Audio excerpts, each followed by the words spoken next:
Aperture. Our next presenter is Diana Markosian, whose work is titled Santa Barbara, and it's a project that explores identity and immigration through the eyes of one family, and in this case, it is her own family.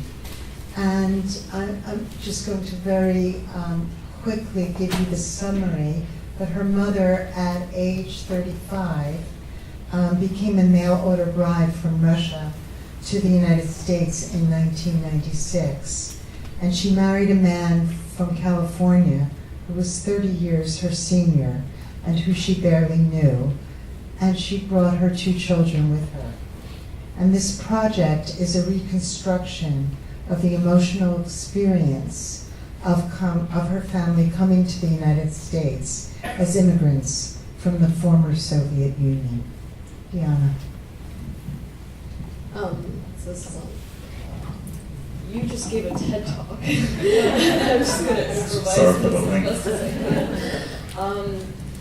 So I was born in Russia, and I grew up in Moscow, and as a kid, we grew up watching this show called Santa Barbara. It was our window into America, into California, and into a world that did not belong to my family.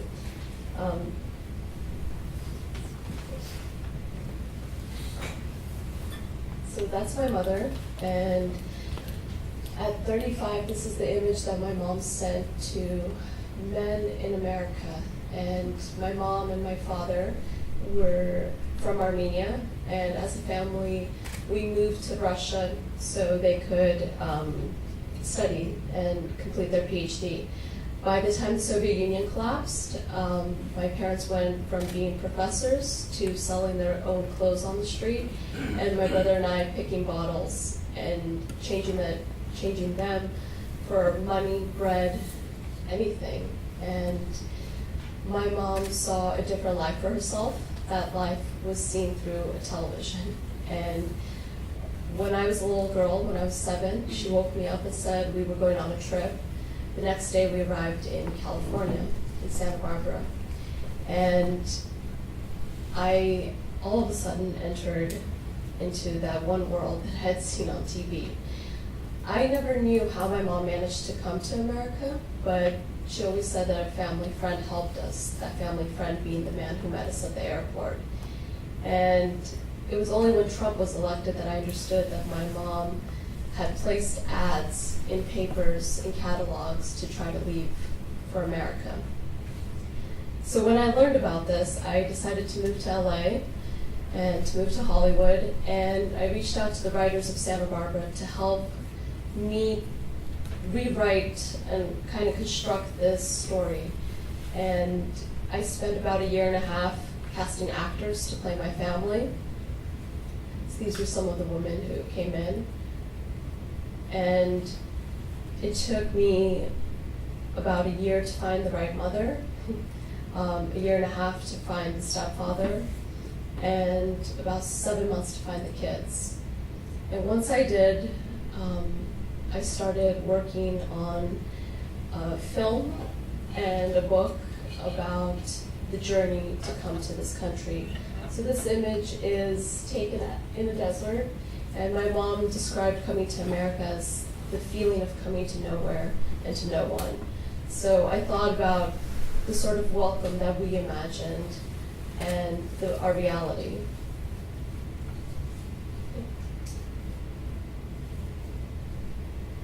And this feeling that we didn't really know what we were going to find. I personally didn't even know that we were going to America. I thought we were going to be traveling to Armenia. So that plane ride felt like a dream, and then the light felt like I was still in that dream, but we had just entered California. And I remember the man who met us, and I remember how old he was. And I also remember everybody at the airport, and they looked so strange and big and colorful. And this was a time for us in Russia that people had nothing, and you really were fighting and hustling in a way that in America you were thriving. You know, I remember my mom saying, the biggest problem here is Monica Lewinsky. This is the best country. Like, it was just so different than what our reality was, where we had 3 like alerts within a month taking us out of school because of a bomb scare. So our reality in the 90s was very desperate. And what we found, and what my mother found, was a completely different world. And the man that met my mom was much older than her. He was 30 years older, and in his picture, he was much younger. And I remember that night, my mom waking us up and saying, we're going home. We have to pack everything. And my brother said that our life was going to be here at 12. My brother told my mom that we weren't going to be going back, and this is where our life was going to be. And I just remember my mom saying, Nimago, I can't. And I think it was, for her, the reality that she was going to have to face moving forward. And we were pretty ignorant of what that actually meant for her. So that next morning, we were taken to IHOP, and the only restaurant that I remember eating at was McDonald's in Russia, which was pretty phenomenal for us. So IHOP, pancakes, the brightness of it all is something that I personally still remember today. And whenever we left with Eli, that's his name, anywhere, it was the idea of, people would say, so it's going to be 3 children and 1 adult? The fact that he was so much older and so much different than my family. But he was somebody that was more of a presence to me than my own father was. I grew up without my father. He was in and out of my life, floating in and out, mainly out. And I think for my mom, it was a real breaking point and a real catalyst to change her life. I don't think my mother expected that this would be her life, but that's what our reality was. And I learned to love him and to call him my dad. And this man that we casted as my stepfather is a mere representation of the real man. And it's very difficult for me to be in the same room as him, because I feel that the last time I saw my stepfather was he was 75 and this actor is 75. So it's constantly this going back in time and feeling like I just want to thank him and thank him for how much he helped my family. And at the same time, just massive amounts of anger for abandoning us, which happened 7 years later. But this project, this specific project, is about that first year in California, about what it meant to come to another country, the loss of our own identity, the sacrifice that my mother made for us and for a different life. And I'm basically shooting this as though it's my own family. And we're using different cameras from, this is my mom's original 35mm Olympus, to Polaroids, to my own work. And you know, a lot of this is pushing the actors forward and pushing the narrative forward, and really allowing them to embody this character and step forward in that role. So with this specific image, I asked Jean, to take a shower, and Ani was in the other room just relaxing. I just asked her to take off her clothes and put on a towel. And I asked her to walk in, and I had told Jean that she's going to walk in, and I want you to want her. And I didn't know what was going to happen, but he just got out of the shower and approached her from the back, and she looked in the mirror, looked at me pretty pissed off, and then she just, and it was a real, it was reality for all of us, because I saw all of a sudden this feeling of what my mother could have felt, probably felt.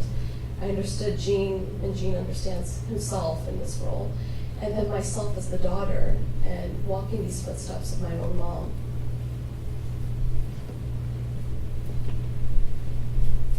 all of the clothes from this project is my mom's original clothes from the 90s. And this leather jacket and everything has a story behind it. So one thing that we've done is photograph all of the outfits against a seamless backdrop. And this image is outside of my mom's work.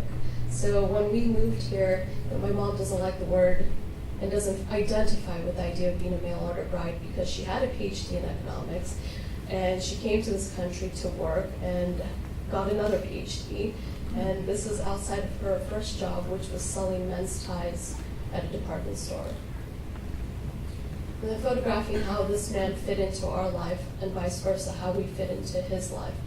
You know, he didn't have a family, so the challenge of becoming a father for a second time.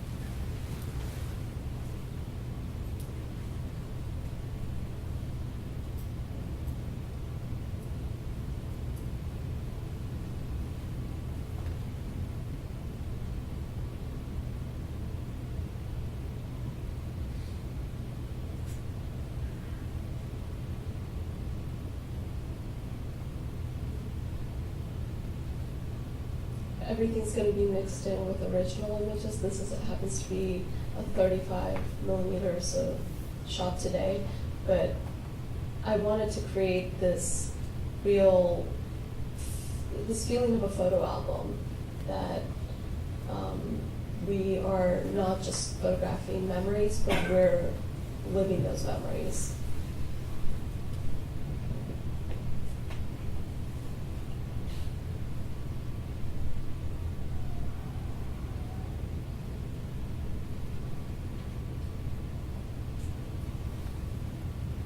Just show a bit of the trailer.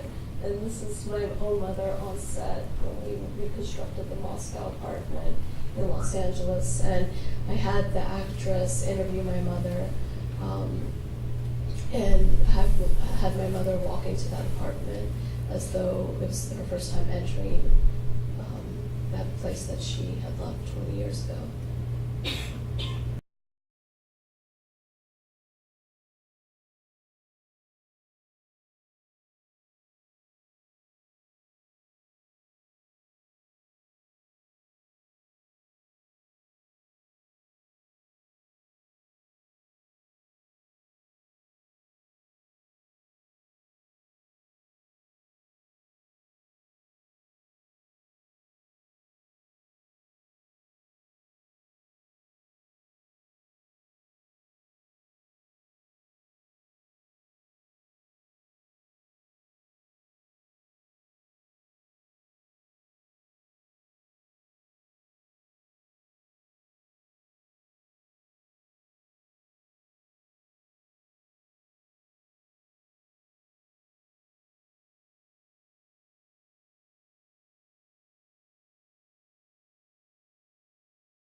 Aperture